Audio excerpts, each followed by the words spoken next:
Part 3. Studying Law. 12. The Challenges Ahead. Hi, Alex. I hope you've arrived safely at university and are settling in nicely. This can be a bit of a daunting time, especially for law students who are taking on a subject completely different from any they have studied before. So I thought it might be helpful if I wrote you a letter setting out some of the unique challenges involved in studying law, so that when you find yourself struggling with a particular problem in your studies, you can take some hope and inspiration from the thought. This is totally normal, and to be expected. The fact that I'm having a problem isn't my fault. That's just the way it is for law students.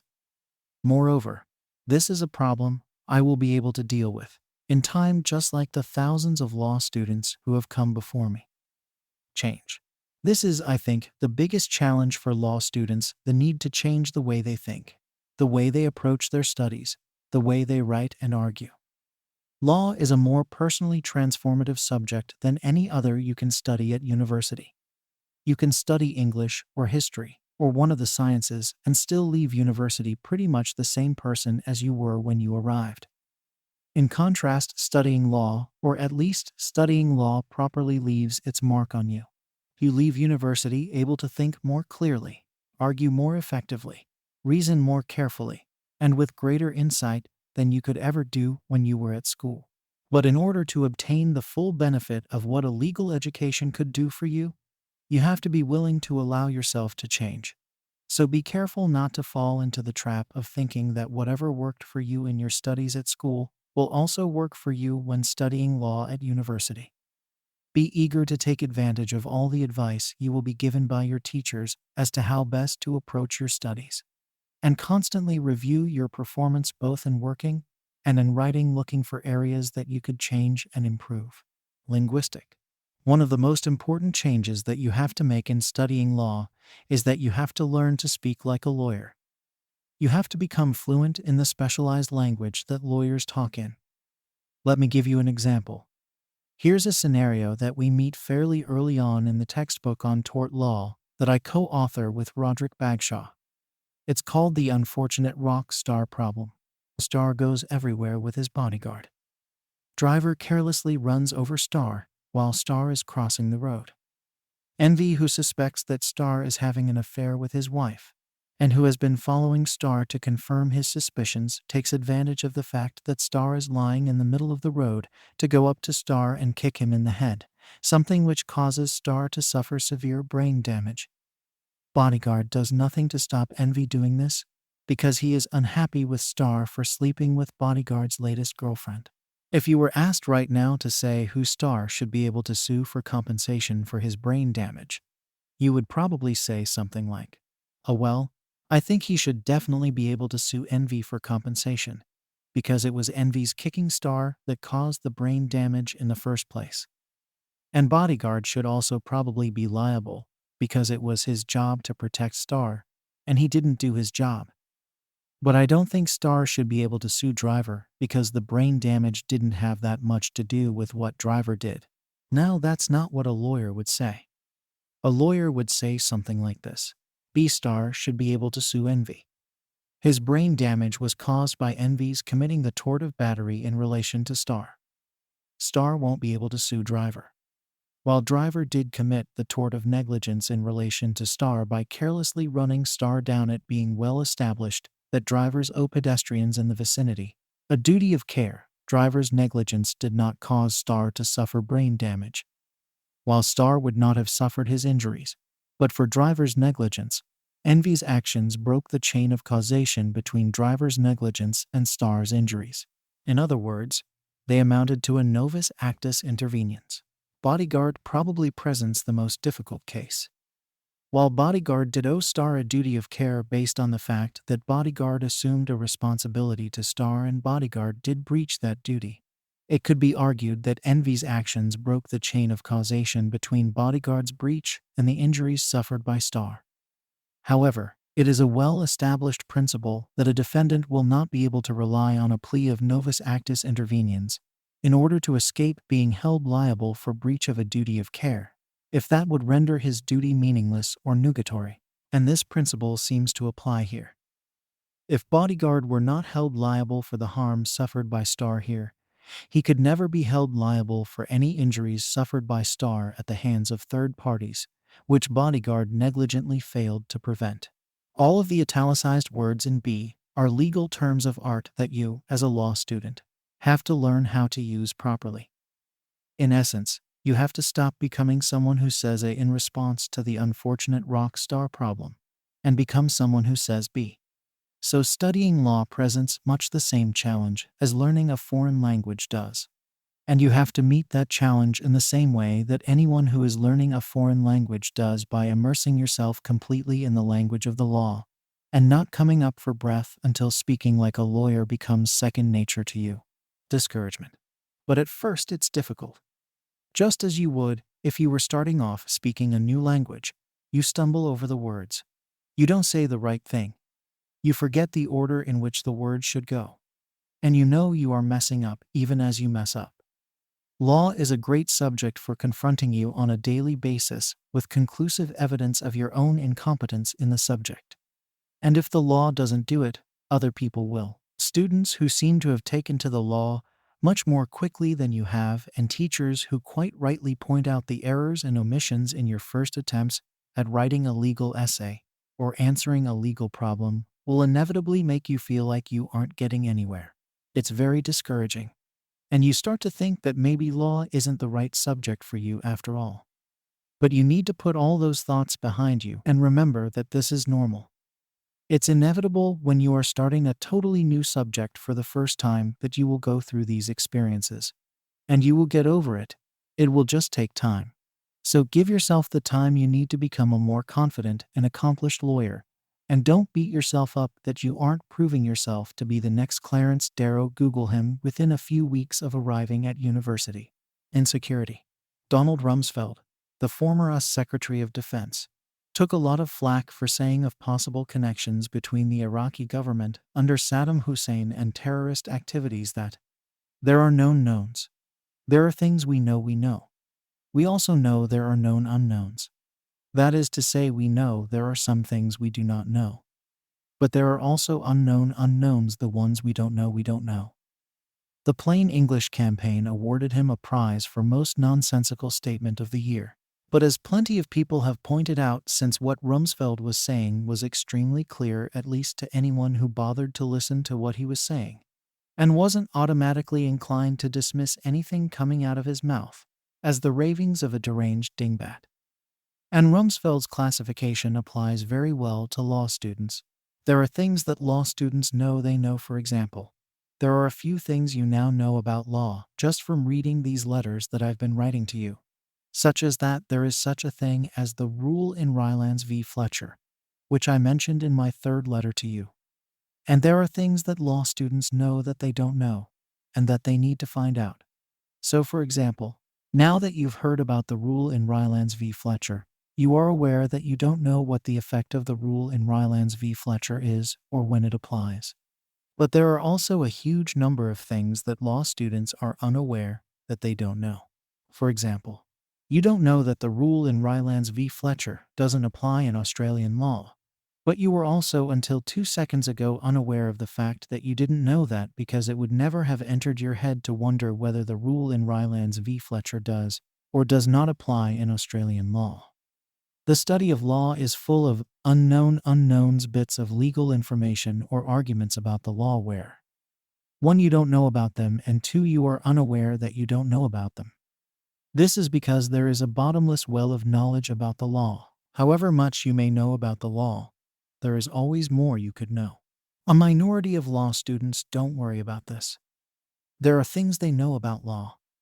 There are things they know they don't know yet and have to find out. But that's as far as they are willing to go.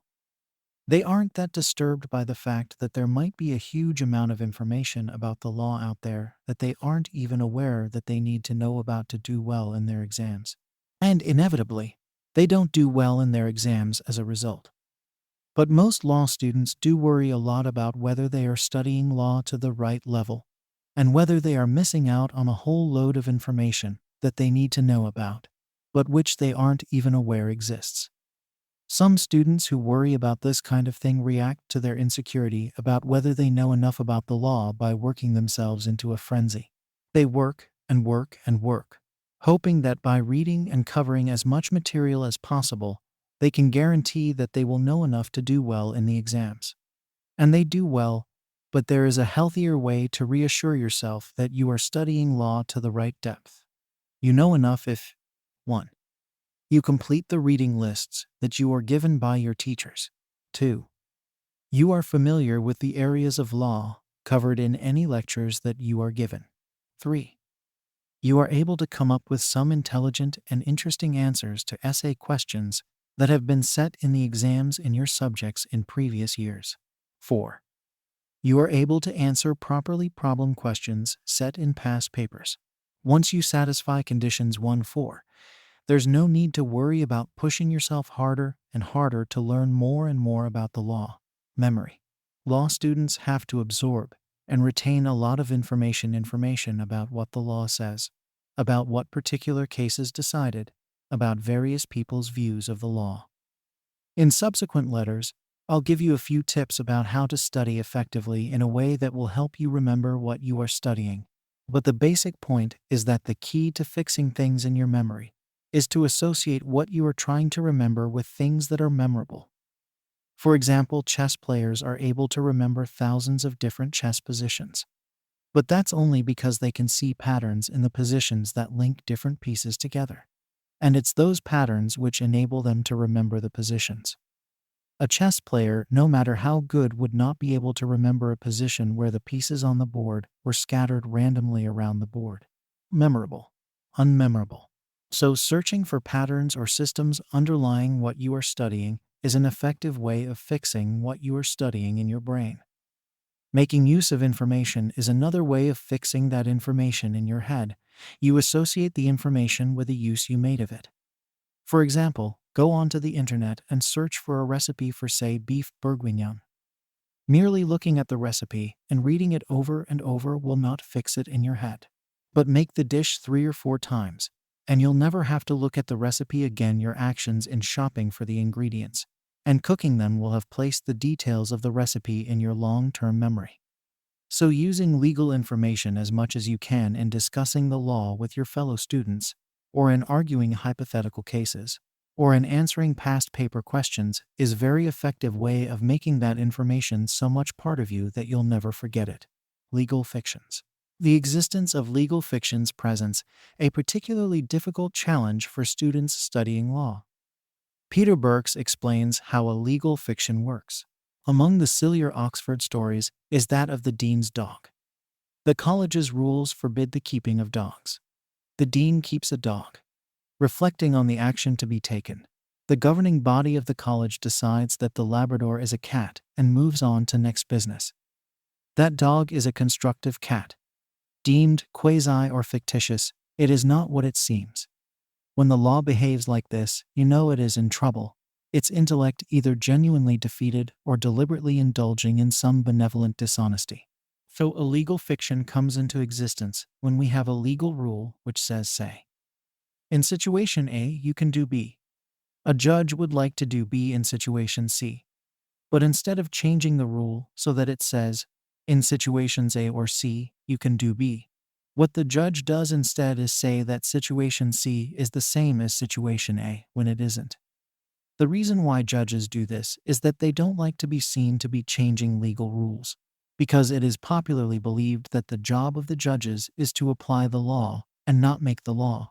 If it were widely understood how much of our law is made by judges, then people would start expressing concerns about how judges are appointed and what they believe. So employing legal fictions makes for a quieter life. For the judges, they can pretend simply to be applying the rules, while secretly manipulating their application through the use of fictions. Let's demonstrate this point with a couple of examples. 1. The law on murder. The law on murder says that if you cause someone else's death by acting in a particular way, you will only be guilty of murder if you acted with an intent to kill or with an intent to cause grievous bodily harm. Now suppose that Henry owns a plane and needs cash fast.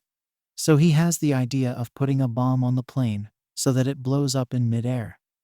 He figures that the explosion will be blamed on terrorists, and he will be able to claim on the multi-million-pound insurance policy that he has on the plane. Henry puts his plan into effect, and the plane does blow up, killing everyone on board. But the police find out that Henry put the bomb on the plane and charge him with murder. The difficulty is that, when Henry put the bomb on the plane, he didn't intend to harm anyone. If everyone aboard the plane had escaped unharmed, then he would have been delighted. His only object in putting the bomb on the plane was to blow up the plane and cash in on the insurance policy. But the judges don't want to acquit Henry of murder in this situation.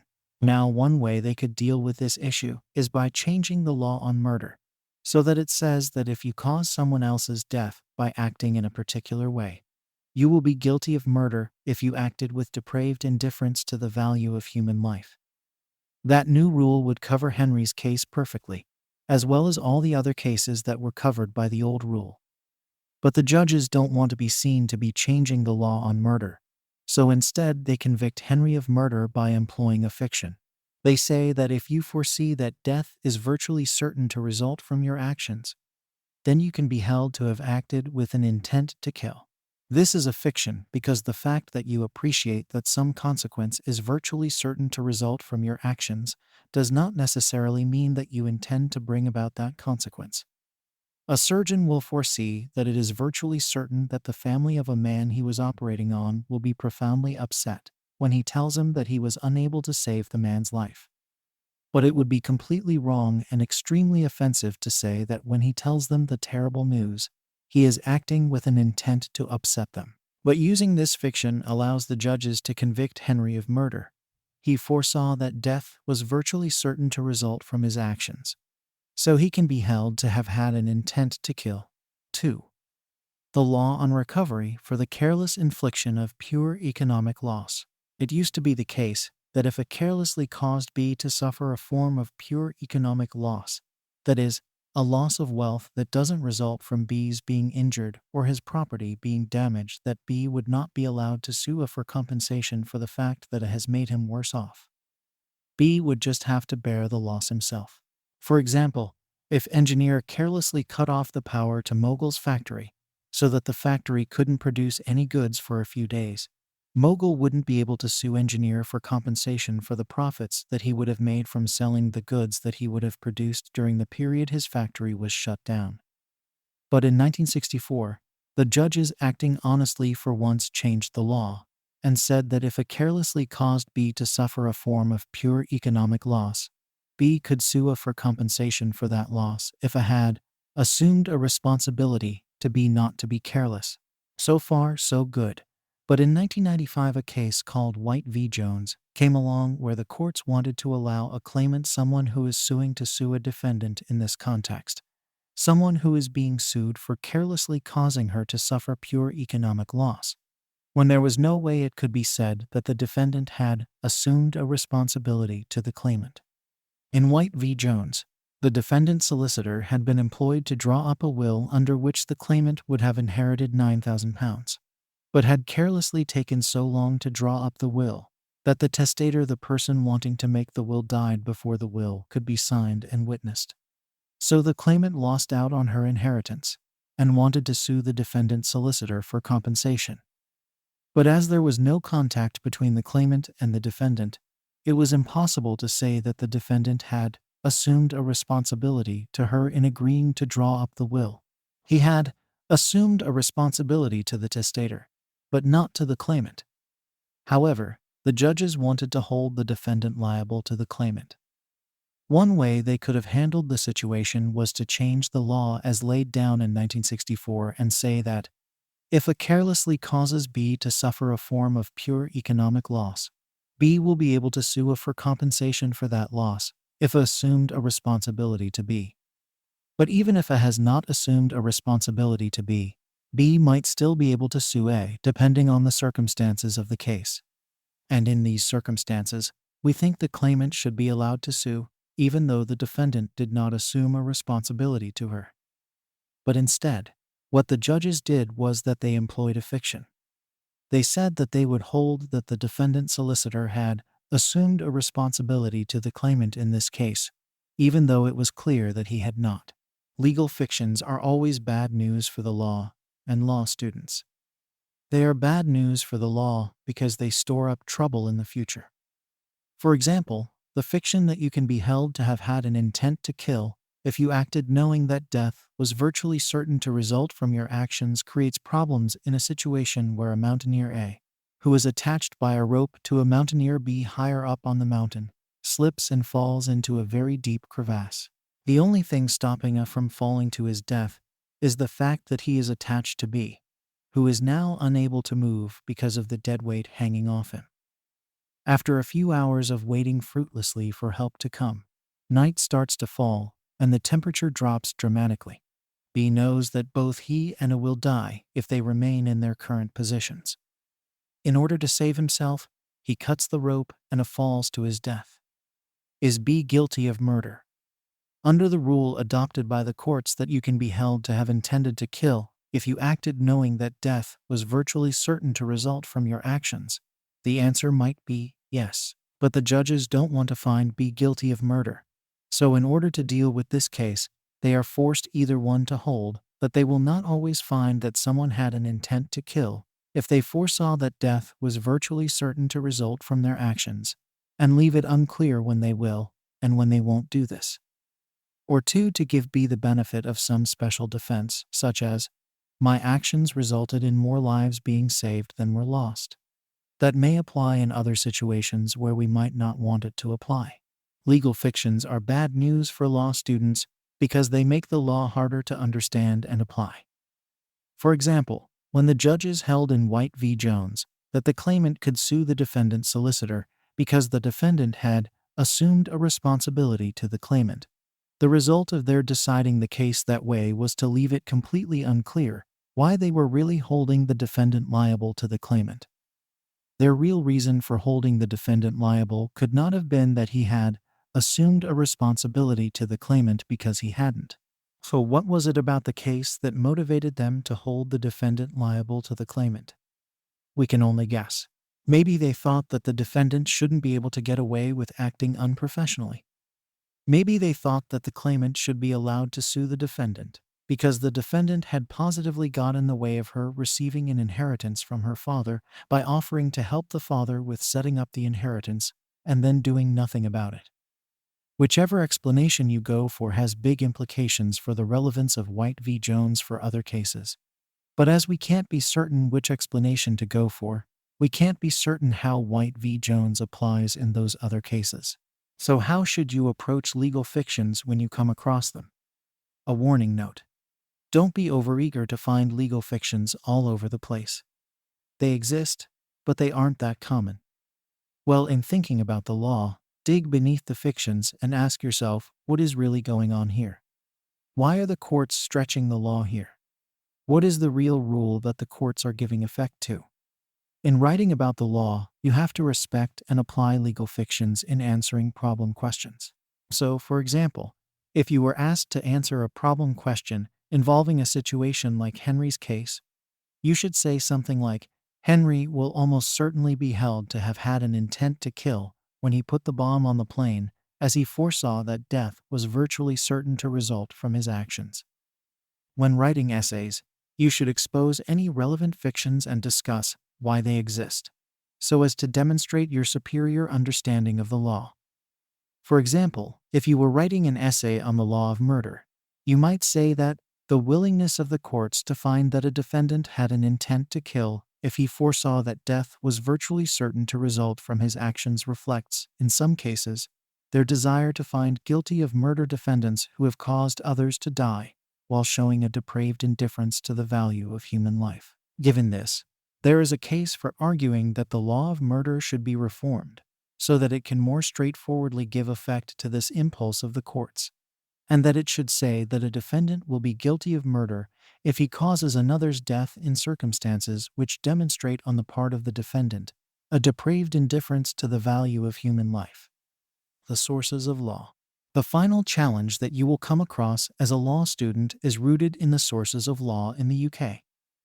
There are two principal sources of law legislation legal rules laid down by Parliament in statutes. or by ministers authorized by Parliament to create statutory instruments and case law decisions of the courts, determining what the law says in a particular case. Case law is a particularly difficult source of law for students to handle. Where a case is deciding how a particular statute applies or should be interpreted in a particular case, there is generally no problem. But the courts are frequently called upon to decide what the law says in a particular case where no statutory provision applies. In such a case, lawyers say that the courts are determining what the common law, the law that applies to everyone, and that applies in the absence of any relevant statutory provision, has to say about that case. The common law can be best compared to a coral reef. It is formed by, and emerges out of, the decisions of thousands and thousands of individual cases, with each case, each decision, as to what the common law says in that case adding to and altering the existing structure. But making sense of what those thousands and thousands of cases, taken together, amount to is very difficult. It represents an almost scientific challenge.